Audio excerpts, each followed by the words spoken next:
Assalamualaikum warahmatullahi wabarakatuh. Salam dan bahagia. Di video kali ini saya akan menjelaskan suatu topik di kuliah Metopen, ya, metodologi penelitian sosial ekonomi pertanian, yaitu mengenai pengumpulan data atau data collecting, ya. Jadi kita kembali lagi ke tahap gambar ini. Ini adalah gambar diagram alir yang menunjukkan proses penelitian, ya. Kalau di video-video penjelasan saya sebelumnya kita sudah sampai kemarin membahas mengenai populasi dan sampel, juga sudah membahas mengenai instrumen. Nah, maka tahap yang selanjutnya di sini adalah tahap ini pengumpulan data, ya. Jadi sekali lagi di sini saya ulangi bahwa ini adalah tahapan proses penelitian, ya. Jadi berangkat dari rumusan masalah, kemudian landasan teori, kemudian menyusun rumusan hipotesis. Nah, kalau itu sudah, kemudian di sini ada dua hal, ya, yang bisa dilakukan bersamaan, yaitu menentukan populasi dan sampel, dan juga melakukan pengembangan instrumen dan pengujian instrumen. Ketika kita sudah menentukan sampel tadi dan juga sudah menguji instrumen, ya, instrumen penelitian itu sudah teruji, bagus, siap digunakan, gitu ya. Misalkan kuesioner, ya, sudah kita buat, kemudian juga sudah diuji, bagus, gitu ya. Nah, maka langkah yang berikutnya adalah kita siap untuk digunakan untuk melakukan pengumpulan data. Jadi kita akan lihat, ya, bagaimana apa itu pengumpulan data, bagaimana melakukan pengumpulan data yang baik dan benar supaya data yang kita peroleh nanti itu valid, gitu ya, yang bagus nanti, sehingga hasil dari penelitian kita juga hasil penelitian itu adalah penelitian yang baik. Oke, kita mulai dari dasar dulu, ya, pengertian, ya, mengenai pengumpulan data. Pengumpulan data atau data collection di sini merupakan langkah yang amat penting dalam penelitian, ya. Karena data merupakan urat nadi. Jadi, ya, kalau diibaratkan data yang digunakan dalam penelitian adalah urat nadi, ya. Jadi kalau bisa dibayangkan, ya, urat nadi, kalau manusia urat nadinya itu putus, ya, hilang, ini kan, ya, meninggal, ya. Nah, begitu juga sama data, ya, data dalam penelitian, kalau data ini, ya, tidak kita bisa dapatkan, data ini hilang, gitu ya. Nah, ini kan juga, ya, penelitiannya nggak bisa jalan, gitu ya. Jadi sangat-sangat penting, sehingga penting sekali, ya, nanti kita melakukan pengumpulan data ini, bagaimana melakukan pengumpulan data secara baik, mendapatkan data yang valid, tepat, gitu ya. Ini sangat-sangat penting. Nah, dengan data itu proses analisis dapat dilakukan, dan dari data itu pula kesimpulan dan rekomendasi penelitian akan dihasilkan, ya. Jadi bagaimana kita nanti melakukan analisis, kemudian simpulan-simpulan kita buat itu kan, ya, tentu berangkat dari data yang mungkin nanti kalau sudah kita kumpulkan, kemudian kita analisis, kemudian kita, ya, bahas, gitu. Nah, dengan demikian konsekuensinya itu logis, ya, bahwa kebenaran atau validitas data merupakan syarat mutlak yang harus dipenuhi. Jadi validitas data ini adalah syarat mutlaknya, ya, kebenaran, validan, kesahihan, ya, suatu data itu adalah syarat mutlak yang harus dipenuhi.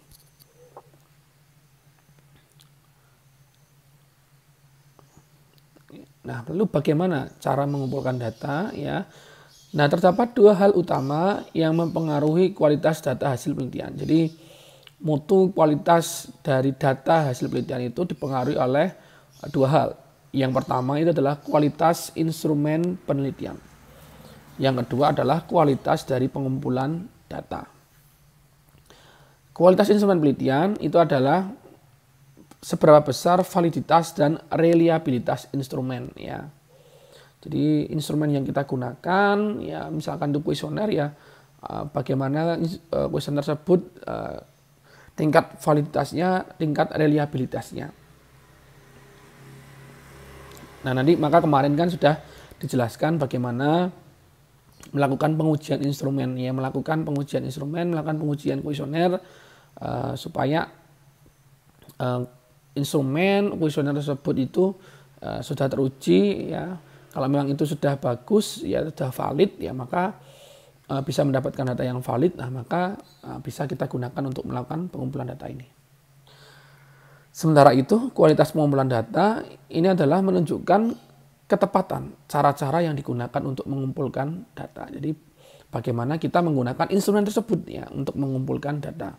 Ya, walaupun instrumen yang kita susun, kita buat sudah bagus gitu ya, kuesionernya dibuat sebagian rupa sudah bagus. Nah, tapi ketika peneliti menggunakan instrumen tersebut tidak tepat, ya caranya ini kan juga akan mempengaruhi hasil dari data yang kita peroleh.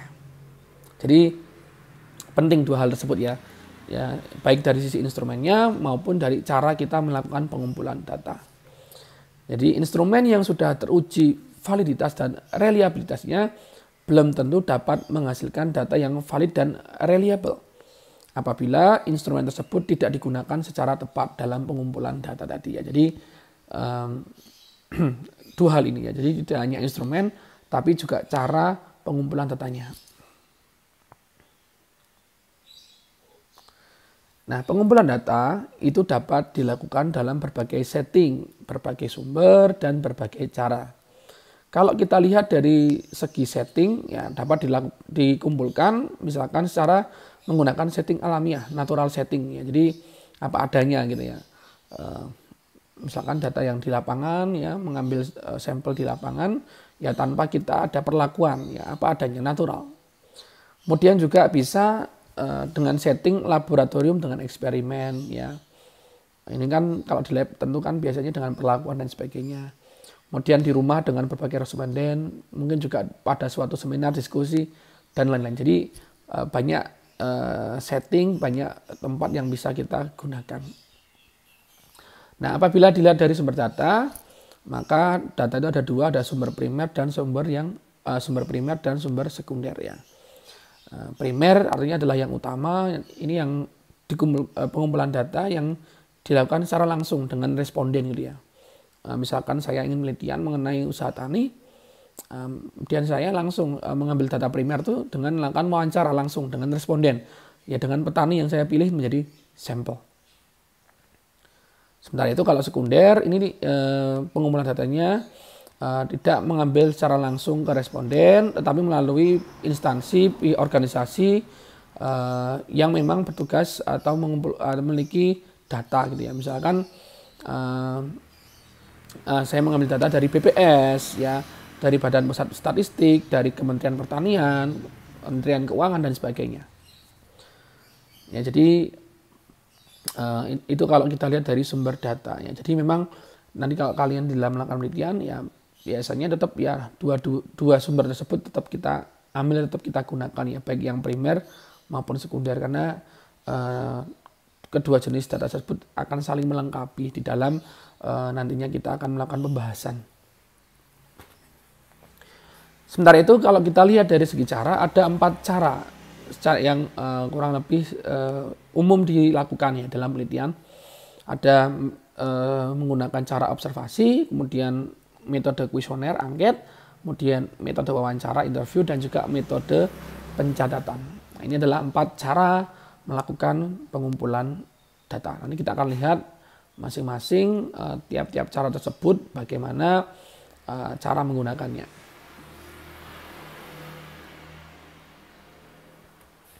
Oke, kita langsung saja ke cara yang pertama, yaitu cara pengumpulan data menggunakan observasi. Observasi ya disebut juga dengan metode pengamatan, observation ya, pengamatan.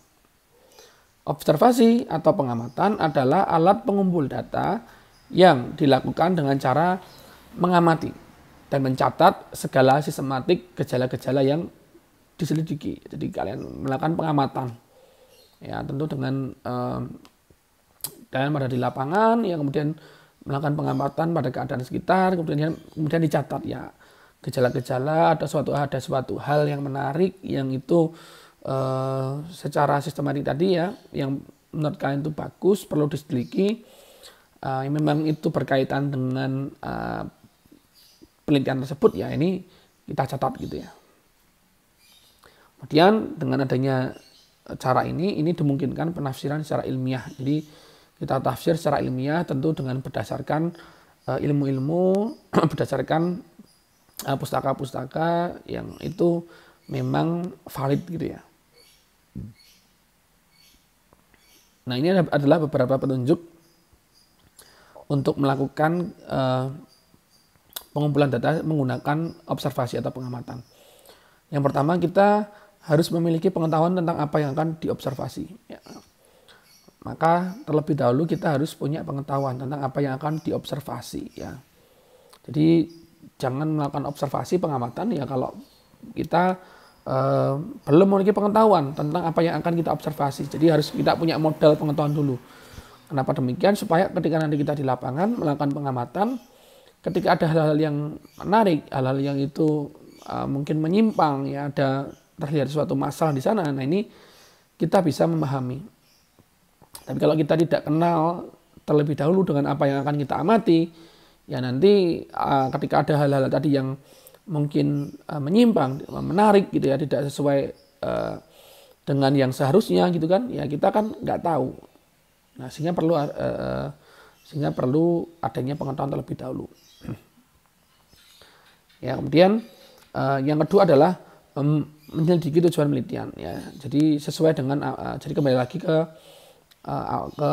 dasar ya bahwa perlu dipahami tujuan penelitian kita apa, ya, supaya tidak melenceng kemana-mana. Jadi supaya ini juga lebih efektif ya maka harus kembali tujuan kita apa. Di awal kan kita sudah membuat rumusan masalah tujuan penelitian, ya maka tujuan penelitian ini yang kita jadikan acuan ya kita yang kita amati ya ke arah sana. Kemudian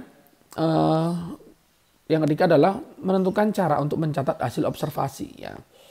Jadi ada beberapa cara untuk mencatat hasil observasi. Ya, ada yang namanya anecdotal record, kemudian record, checklist, rating scale, dan lain-lain. Nanti akan saya jelaskan beberapa cara tadi untuk mencatat hasil observasi. Kemudian apa yang harus dipahami juga dalam melakukan observasi yaitu adalah nomor 4, membatasi ya macam atau tingkat kategori secara tegas, yaitu membuat tingkatan. Ya, kita perlu membuat tingkatan, ibaratnya prioritas ya, misalkan yang penting tidaknya data yang akan dikumpulkan. Jadi mana dulu yang perlu kita kumpulkan, mana yang perlu kita amati terlebih dahulu. Kemudian yang nomor 5 adalah berlaku sangat cermat dan kritis ya, karena kita melakukan observasi pengamatan di lapangan ya maka harus cermat supaya nanti tadi saya disebutkan di awal bahwa ketika ada hal yang menarik dalam arti ada hal yang mungkin menyimpang yang itu menarik untuk dibahas ya ini kita bisa amati dengan baik. Kemudian yang keenam adalah mengetahui sebaik-baiknya alat pencatatan dan cara penggunaannya sebelum observasi dilakukan ya. Jadi sebelum terjun melakukan observasi ya maka alat yang kita gunakan untuk mencatat ini harus kita pahami seperti apa, caranya bagaimana supaya nanti ketika sudah di lapangan melakukan observasi ya nanti dalam mencatat data tersebut dapat dilakukan dengan baik. Nah tadi saya katakan ini adalah ada 5 alat observasi ya, ada anecdotal record, kemudian catatan berkala, checklist, rating scale, dan mechanical device. Kita akan lihat satu persatu. Yang pertama adalah anecdotal record. Anecdotal record artinya adalah daftar riwayat kelakuan. Artinya apa? Artinya di sini adalah catatan-catatan yang dibuat oleh peneliti mengenai kelakuan-kelakuan atau hal-hal luar biasa yang dianggap penting oleh peneliti. Ya, jadi suatu catatan ya kan mencatat ya, misalnya di suatu kertas, buku atau mungkin secara digital dengan laptop atau apapun itu ya, intinya adalah peneliti mencatat mengenai kelakuan-kelakuan atau hal-hal ya luar biasa yang dianggap penting oleh peneliti. Jadi dalam pelaksananya pencatatan juga harus dilakukan secepat-cepatnya seperti apa adanya supaya tidak terlewatkan. Nah, observasi semacam ini dapat memberikan gambaran yang lengkap tentang objek penelitian tetapi membutuhkan waktu yang lama. Jadi ini adalah peneliti membuat catatan-catatan ya ketika melihat hal-hal yang luar biasa. Jadi dia akan mencatat secepat mungkin ya supaya ya nanti tidak lupa, tidak terlewatkan mengenai hal-hal tersebut.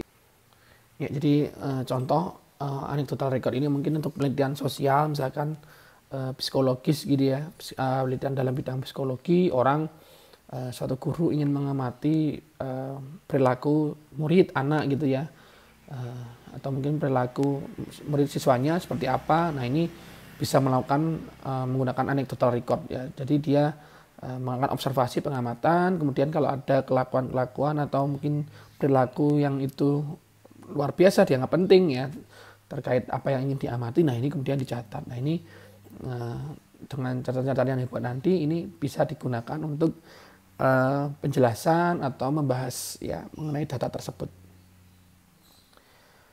Kemudian alat observasi yang lain adalah catatan berkala. Nah dalam catatan ini peneliti tidak mencatat macam-macam kejadian khusus, melainkan hanya pada waktu tertentu saja. Data yang dicatat kurang lengkap dan banyak dilupakan oleh observer. Nah oleh karena itu catatan berkala ini hanya digunakan sebagai data tambahan. Jadi catatan-catatan yang dibuat ya untuk melengkapi, menambahkan dari data utama yang kita gunakan.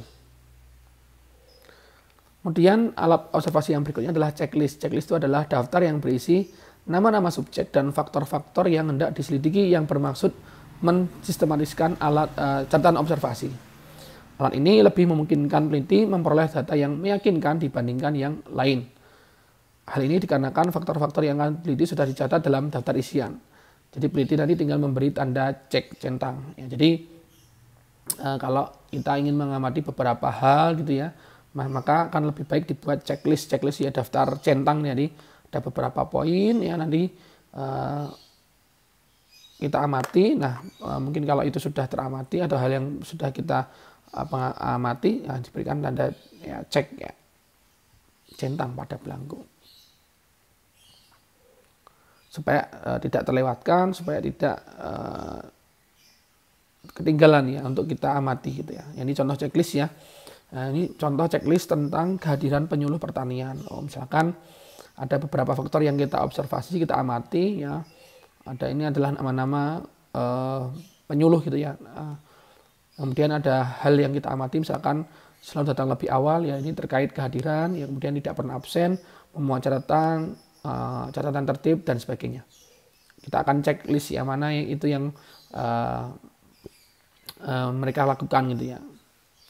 Nah ini dengan adanya tabel seperti ini, checklist seperti ini akan lebih memudahkan. Yang pertama diamati juga lebih mudah. Kemudian juga apa yang akan kita observasi, kita buat list dari ini ya, list seperti ini. Nah ini akan relatif lebih mudah dan juga tadi kita tidak akan terlewatkan apa-apa saja faktor yang memang akan kita amati. Kemudian alat observasi yang berikutnya adalah rating scale. Jadi pencatatan dengan rating scale ini adalah mencatat gejala menurut tingkat-tingkatnya. Alat ini digunakan untuk memperoleh gambaran mengenai keadaan subjek menurut tingkatnya. Nah ini merupakan kriteria dan sumber yang penting dalam penelitian. Pada umumnya rating scale ini terdiri dari suatu daftar yang berisi ciri-ciri tingkah laku yang harus dicatat secara bertingkat. Jadi hampir sama sebenarnya seperti checklist, tapi faktor-faktor yang diobservasi disusun bertingkat menurut kebutuhannya. Jadi hampir sama seperti checklist tadi, tetapi dalam penulisannya, dalam penyampaiannya itu disusun bertingkat menurut kebutuhannya. Jadi diurutkan berdasarkan skala tadi ya, mana yang mungkin skala prioritas ya, mana yang paling utama, paling penting dulu, dan baru sampai yang tidak penting dan sebagainya. Nah, kemudian yang kelima adalah mechanical device. Ini adalah jenis observasi menggunakan alat-alat mekanik supaya lebih praktis dan efektif, misal menggunakan handycam, kamera, smartphone, dan lain-lain. Tentu ini punya beberapa keuntungan ya, dapat diputar lagi sewaktu-waktu, dapat diputar lambat ya. Kita buat slow motion nanti supaya kalau diamati lebih jelas. Kemudian memberi sumbangan berharga kepada perancangan penelitian dan melatih observers untuk berbuat cermat. Ya, jadi saya rasa ini juga sering digunakan apalagi di era seperti saat ini. Ya mungkin kalau sekarang, kalau zaman dulu mungkin hanya butuh banyak alat ya, ada handycam sendiri, mungkin perekam suara. Nah kalau sekarang cukup dengan handphone ya, smartphone ya, semua ini bisa dilakukan ya. Jadi kalau kalian lagi penelitian, pengamatan, kan tetap perlu menggunakan mechanical device ini. Jadi mungkin kalau di lapangan perlu foto ya, difoto dulu ya. Kemudian kalau nanti wawancara dan sebagainya ada rekaman suaranya atau di video, ini kan nanti membantu juga ya ketika nanti ada yang terlewatkan atau mungkin kelupaan. Nah, ini kan bisa diputar ulang, kemudian didengarkan lagi, dilihat lagi, nanti akan bisa menambah penjelasan ya mengenai data yang akan kita jelaskan di dalam pembahasan gitu ya. Ya, itu adalah metode yang pertama. Jadi metode pengumpulan data adalah dengan observasi. Jadi bisa menggunakan beberapa alat tadi. Kemudian metode yang kedua adalah metode kuesioner atau angket. Nah, saya rasa kalian juga pasti sudah sering lah ya mengisi kuesioner angket. Nah, ini adalah salah satu cara untuk melakukan pengumpulan data. Metode kuesioner adalah suatu daftar yang berisikan rangkaian pertanyaan mengenai suatu masalah atau bidang yang akan diteliti. Jadi memang angket ini adalah berisi beberapa daftar pertanyaan mengenai masalah yang akan kita teliti. Nah, untuk memperoleh data, angket disebarkan kepada responden terutama pada penelitian yang sifatnya survei gitu ya. Nah, tujuan dilakukan angket atau kuesioner adalah yang pertama supaya memperoleh informasi yang relevan dengan tujuan penelitian. Kemudian adalah memperoleh informasi mengenai suatu masalah secara serentak. Jadi tentu dengan kuesioner kita akan dapat informasi yang relevan karena responden kita berikan kuesioner, mereka akan menjawab ya kuesioner angket tersebut. Dan dengan kita sebar sekaligus gitu nanti, nah ini kan kita nanti akan memperoleh informasi secara serentak. Nah, macam angket menurut prosedurnya ada dua macam, bisa angket langsung maupun tidak langsung. Jadi kalau yang langsung adalah angket yang dikirimkan kepada dan dijawab oleh responden. Jadi langsung kita kirim ke responden, responden mengisi dan menjawabnya. Nah, yang tidak langsung adalah angket yang dikirimkan kepada seseorang untuk mencari informasi keterangan tentang orang lain. Jadi tidak langsung kepada responden yang kita ingin kita amati ya, yang ingin kita jadikan sampel ya. Mungkin melalui orang lain, misalkan melalui kalau itu di suatu daerah, misalkan melalui kelompok taninya, ya ketua kelompok taninya, mungkin ketua RT-nya dan sebagainya. Minta mereka untuk mengisi, ya, mereka harus yang memang tahu ya mengenai keadaan sampel yang akan kita teliti. Kemudian macam angket menurut jenis penyusunan item ya, ada dua jenis, ada angket terbuka, angket tertutup. Nah, apabila respon diberikan kebebasan untuk memberikan jawaban, ini adalah angket terbuka ya. Jadi kalau angket kuesioner tersebut memberikan kebebasan supaya si responden ya untuk menjawab sesuai dengan pikiran pendapatnya. Jadi contoh pertanyaannya berupa misalkan bagaimana pendapat Anda jika harga gabah mengalami kenaikan. Nah, ini diberikan kebebasan. Jadi tidak terpaku suatu jawaban tertentu.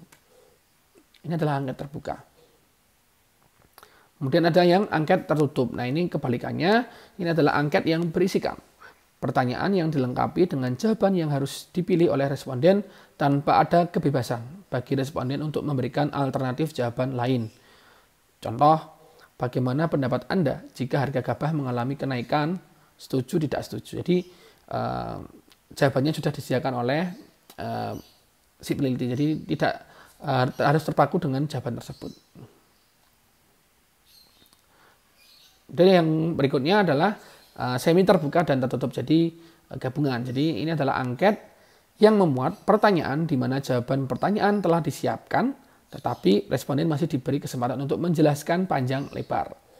Contoh, bagaimana pendapat Anda jika harga gabah mengalami kenaikan? Ya, jadi jawabannya setuju atau tidak setuju. Nah, jika setuju jelaskan. Nah, jadi masih diberi kebebasan untuk menjelaskan dia, untuk memberikan panjang lebar gitu ya. Ya, jadi ini adalah jenis angket. Ya, ini tentu silakan dipilih mana jenis penyusunannya atau angketnya seperti apa. Tentu tergantung kebutuhan si peneliti ya. Tergantung data seperti apa yang ingin dia peroleh. Nah, lalu bagaimana kita melakukan penyusunan angket? Jadi sebelum materi yang berupa item-item itu disusun atau dirumuskan, terlebih dahulu disusun kerangka materi atau blueprint yang berisi tentang faktor-faktor atau aspek-aspek yang akan diteliti serta jumlah item yang dibutuhkan. Nah, jadi sebelum menyusun suatu angket kuesioner, langkah awalnya adalah uh, menyiapkan suatu kerangka materi, blueprint bahasa lainnya. Jadi ini adalah berisi faktor-faktor apa, aspek apa yang akan diteliti. Jadi peneliti itu menentukan, membuat list ya, apa saja faktor-faktor yang akan diteliti. Ya, kemudian aspek-aspek apa yang perlu diteliti supaya nanti memudahkan ya ketika nanti kita akan menyusun materi, menyusun suatu angket kuesioner. Nah, materi angket yang berupa item pertanyaan harus dirumuskan dengan memperhatikan hal berikut. Ya, jadi tadi sudah membuat kerangka materi, ya sudah kita buat kerangka kira-kira apa saja yang perlu kita cari, faktor-faktor apa atau hal apa saja yang perlu kita tanyakan. Nah, maka lalu kita menyusun angket berupa kan angket kuesioner kan berupa pertanyaan-pertanyaan atau pernyataan gitu ya. Nah, maka ada beberapa hal yang harus diperhatikan. Yang pertama adalah isi pertanyaan. Biasanya isi pertanyaan termuat dalam petunjuk angket yang sekaligus menjelaskan tentang maksud dan tujuan, cara menjawab, dan contoh. Jadi harus ada petunjuk angket yang jelas ya. Jadi apa maksud tujuan kita, kemudian cara menjawabnya. Jadi supaya nanti responden tidak salah ya, diberikan petunjuk ya bagaimana cara menjawab kuesioner kita, angket kita, dan juga contoh ya coba tadi supaya lebih jelas.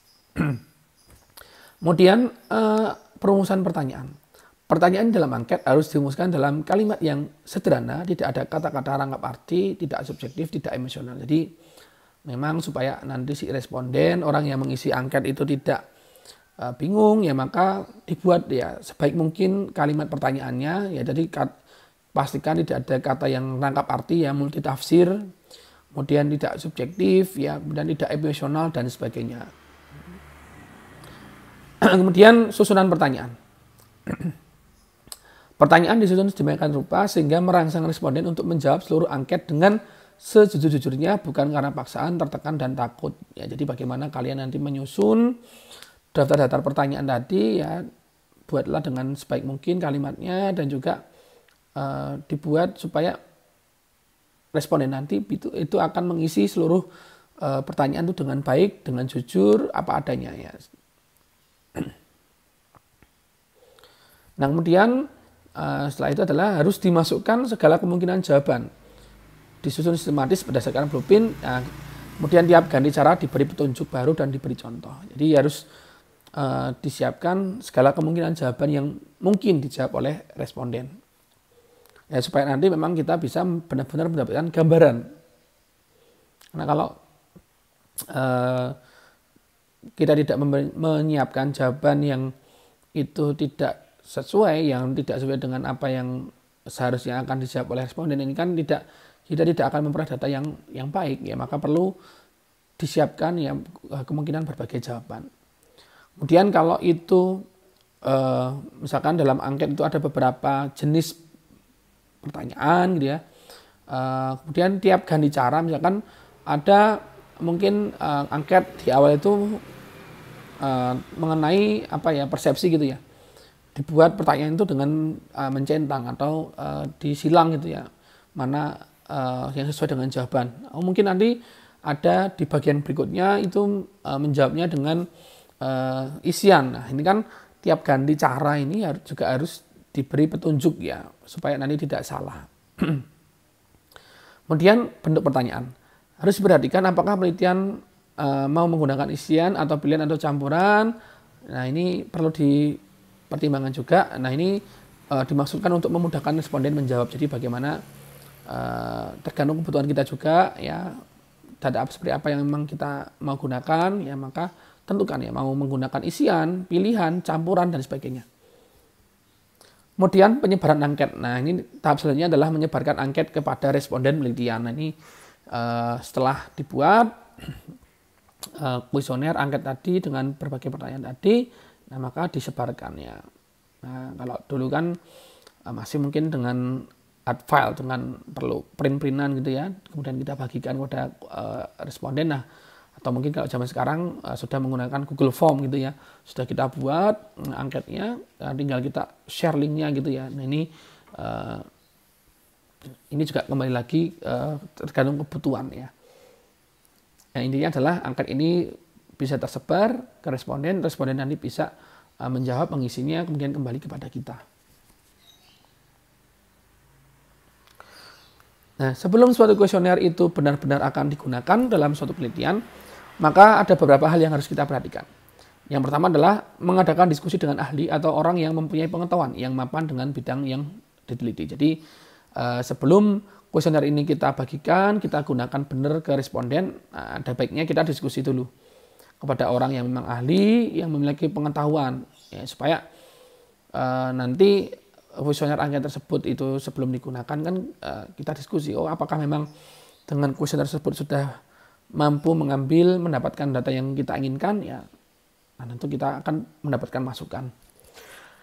Kemudian yang kedua adalah melakukan uji coba tryout menggunakan kuesioner.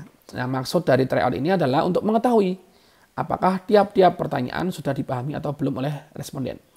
Tryout sebaiknya dilakukan pada masyarakat di mana penelitian akan dilakukan. Nah, jadi ya sebelum benar-benar disebar ke seluruh responden yang akan kita teliti, ya kita uji coba dulu, misalkan ke 1-2 orang dulu ya, dengan kuesioner tersebut kira-kira apakah mereka mampu menjawabnya dengan baik, apakah bisa dipahami pertanyaan-pertanyaan yang kita buat itu.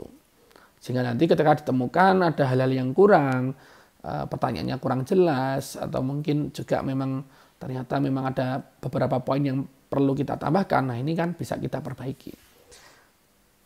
Kemudian yang ketiga, khusus untuk variabel yang pengukurannya menggunakan lebih dari satu item pertanyaan, misal variabel partisipasi, sikap, motivasi, dan lain-lain, maka setelah dilakukan tryout, langkah berikutnya adalah melakukan uji validitas dan reliabilitas. Jadi kalau ada banyak sekali item gitu ya, nanti langkah yang perlu dilakukan adalah melakukan uji validitas dan reliabilitas. Nanti ini ada bahasan sendiri ya, tentu ini di ilmu statistika juga ada uji validitas reliabilitas ya. Jadi ini perlu dilakukan supaya ya memang nanti kita bisa mengukur apakah kuesioner angket tersebut itu memang bisa mendapatkan data yang valid dan reliable.